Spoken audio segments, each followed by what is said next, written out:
What's up, guys? Another video for my YouTube channel. England 3, Mexico 2. What a roller coaster of a game. What a big of an ass by the England team. They deserve to win this game. Mexico didn't hurt that much.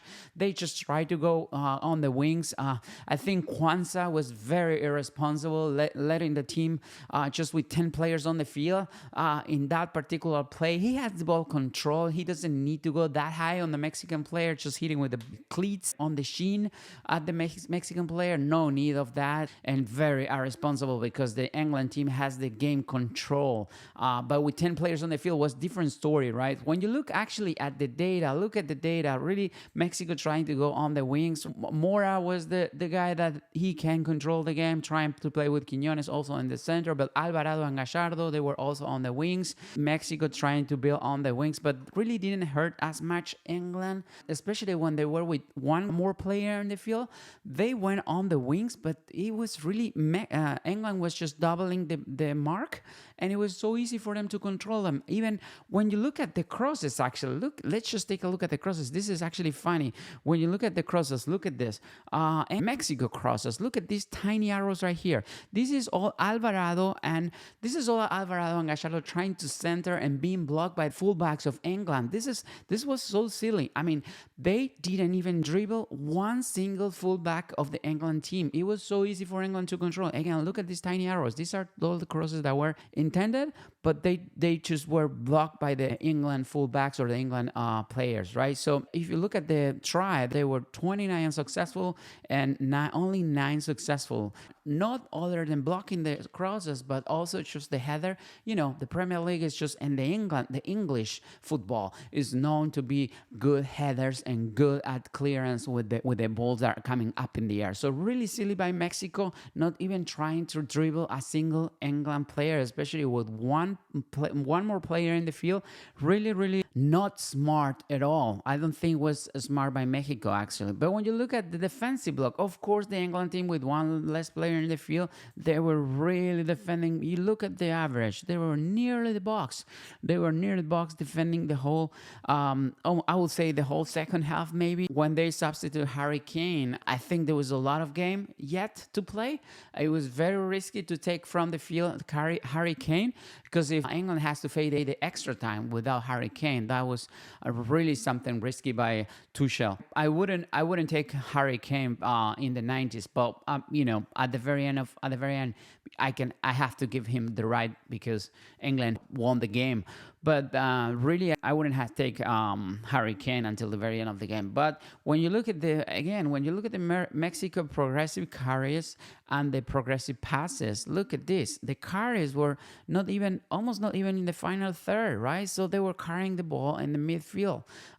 That's telling you that Mexico didn't even dribble a single England player in the final third. That's really something not smart, but also Mexico doesn't have that quality on the players, right? Otherwise, why you will not dribble a single England player with one more guy in the field, right? So, and look at the passes. There was a lot of progressive passes in the final third, and that's exactly telling the story. They can't really dribble an England player, but they can really pass the ball, but not hurting the England defense. When you look at on the other hand, when you look at the England progressive carries and progressive passes, of course, very poor because they don't have the ball. When you look at actually statistics of the possession, something 67, like almost 70% of the possession was by the Mexican team, which has completely sense, right? Because England just concede ball and the field. When you look at the progressive passes, you will see maybe one interesting run by Jude Bellingham or Andrew Gordon, right? So what a game by Andrew Gordon. When you look at the actually network pass again, what a game. Look at this. Is here Harry Kane, Jude Bellingham, and Andrew Gordon. He was the guy that was one of the most forward players of the England teams. He's the one that just created the play, the PK, that concedes the third goal of the England team. I think it was a great game by Andrew Gordon. He deserved full credit on this game, but what a game also by Harry Kane. I think all the England team have a decent game. Another piece of data that really states what Mexico was trying to do is just the end pass zone. When you look at the end pass zone, look, they were trying on the wings, but not really hurting England as much because as we see, the crosses were not really hurting the England defense. I think Pickford had two great saves.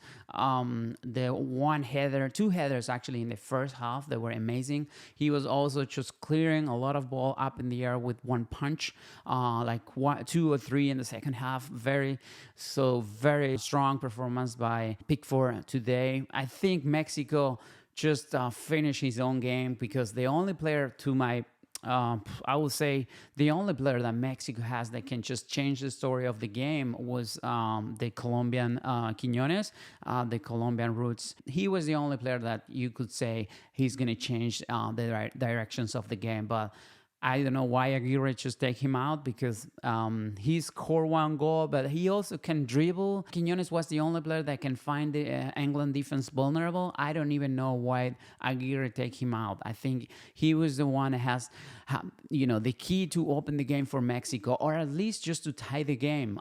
But with Alvarado and Gallardo on the wings, just trying to center the ball and not even dribbling a single England player, I don't think they're gonna make anything, and they could play even 11 minutes or 15 minutes more. They will not hurt the England defense, which is so strong, and they're so used to getting crosses and just other forward players trying to go on the wings, just reach the finish line and cross or center, and they're because that's most of the Premier League or most of the teams in the Premier League try that, and they have they have the whole school about that. They really know how to avoid that.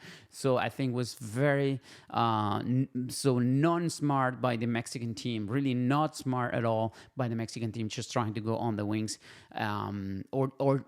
not that, but not trying to dribble a single fullback or just doing a bicycle or doing something different just to try to avoid the England defense and center the ball with more danger, or just to create more danger on the box of the England team.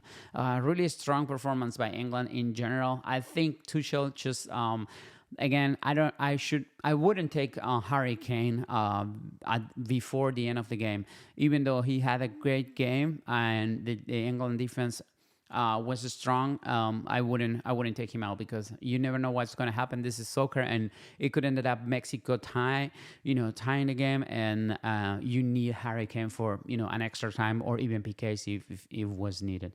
But I have to give him the right because that didn't happen. So cheers for Tuchel, cheers for England, and yeah, if you like this kind of video, just please like or subscribe. Thank you. We'll see you in the next one.